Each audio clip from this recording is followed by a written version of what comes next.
হযরত পীর সাহেব হুজুর চরমনাই সৈয়দ মুফতি রেজাউল করিম পীর সাহেব চরমনাইয়ের অনুসারী এবং তার সংগঠনের বহু নেতা কর্মী আজকের এই প্রচারণায় অংশগ্রহণ করেছেন। ঢাকা 13তে আল্লামা মামুনুল সাহেবের নির্বাচনী প্রচারণা ইসলামী আন্দোলন বাংলাদেশ। জমে গেছে খেলা। ঢাকা 13 ববি হাজ্জাজের মাথা আবার হবে খারাপ। বাস্তবতাই আপনাদের সামনে তুলে ধরব। গতকাল ঢাকা 13তে ইসলামী আন্দোলন বাংলাদেশ তাদের নেতাকর্মীরা আল্লামা মামুনুল সাহেবের রিকশা প্রতীকের নির্বাচনী প্রচারণায় অংশগ্রহণ করেছে এবং এটা তাদের হাইকমান্ড থেকে তাদেরকে নির্দেশ দেওয়া হয়েছে ঢাকা 13তে যেন তারা প্রকাশ্যে আল্লামা মামুনুল হক সাহেবকে সমর্থন দেয় এবং ওনার জন্য নির্বাচনী প্রচারণার কাজে যেন তারা সহযোগিতা করে। এ বিষয়ে গতকাল আল্লামা মামুনুল হক সাহেব তার একটি বক্তব্যের মধ্যে তুলে ধরেছেন। আমরা সেটা একটু শুনব। বিশেষভাবে হযরত পীর সাহেব হুজুর চরমনাই সৈয়দ মুফতি রেজাউল করিম পীর সাহেব চরমনাইয়ের অনুসারী এবং তার সংগঠনের বহু নেতা কর্মী আজকের এই প্রচারণায় অংশগ্রহণ করেছেন। স্পষ্ট বার্তা পৌঁছে দেওয়া হয়েছে, মোহাম্মদপুরের দল মত সব আজকে রিকশার পক্ষে ঐক্যমত।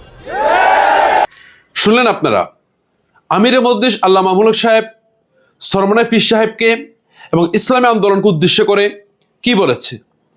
পরিষ্কার আমরা এখান থেকে বুঝতে পারলাম গতকাল শুধুমাত্র ইসলামী আন্দোলনের সমর্থক ভাইরা ছিল তা নয়, বরং বিএনপির অনেক নেতাকর্মী পর্যন্ত ইসলামী আন্দোলন বাংলাদেশের নেতাকর্মী সহ মামুনুল হক সাহেবের নির্বাচনী প্রচারণার মধ্যে অংশগ্রহণ করেছে।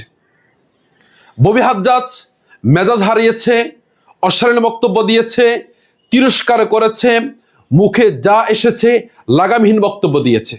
তার একটাই কারণ ছিল, আমি আপনাদেরকে পূর্বের আলোচনার মধ্যে বলেছি, মামুনুল হক সাহেবের বিজয় নিশ্চিত দেখে তার পরাজয় নিশ্চিত সে জেনে মামুনুল হক সাহেবের বিরুদ্ধে সে বক্তব্য দেওয়া শুরু করেছে। কিন্তু আজকে যখন মামুনুল হক সাহেবের নির্বাচনী প্রচারণার মধ্যে ইসলামী আন্দোলন জামাত সহ বিএনপিরও অনেক নেতাকর্মী যখন অংশগ্রহণ করেছে, আমার মনে হচ্ছে ববি হাজ্জাজের এখন হার্ট অ্যাটাক করা ছাড়া কোনো উপায় থাকবে না। ববি হাজ্জাজকে বলতে চাই, অন্য এলাকা থেকে উড়ে এসে জুড়ে বসা একজন ব্যক্তিকে কখনো মোহাম্মদপুরের মানুষ সমর্থন দিবে না, ভোট দিবে না। মোহাম্মদপুরের মানুষ তাকেই সমর্থন দিবে, তাকেই ভোট দিবে যে মোহাম্মদপুরের বাসিন্দা।